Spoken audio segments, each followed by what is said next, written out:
Test.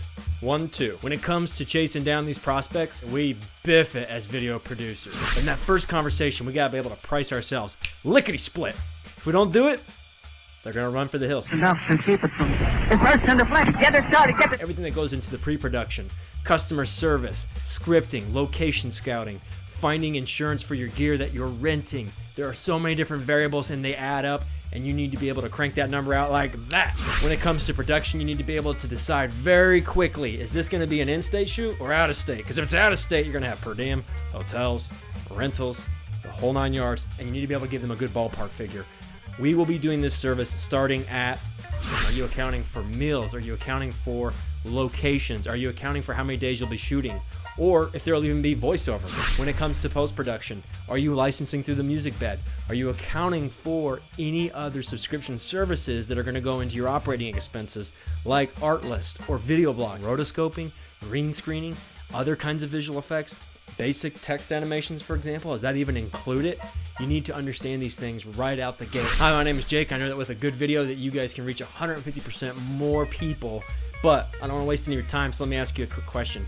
Are you the decision maker for a minimum of a $1,500 investment?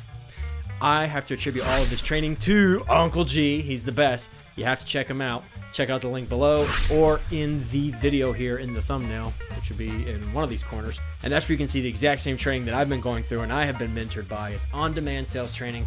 I will occasionally plug it. It is worth everything if you're going to be a filmmaker.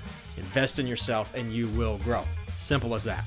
Today's Biff is brought to you by Uncle Bob. Okay, so I was pitching, or rather prospecting, this tattoo shop downtown. Let's just say Uncle Bob runs it.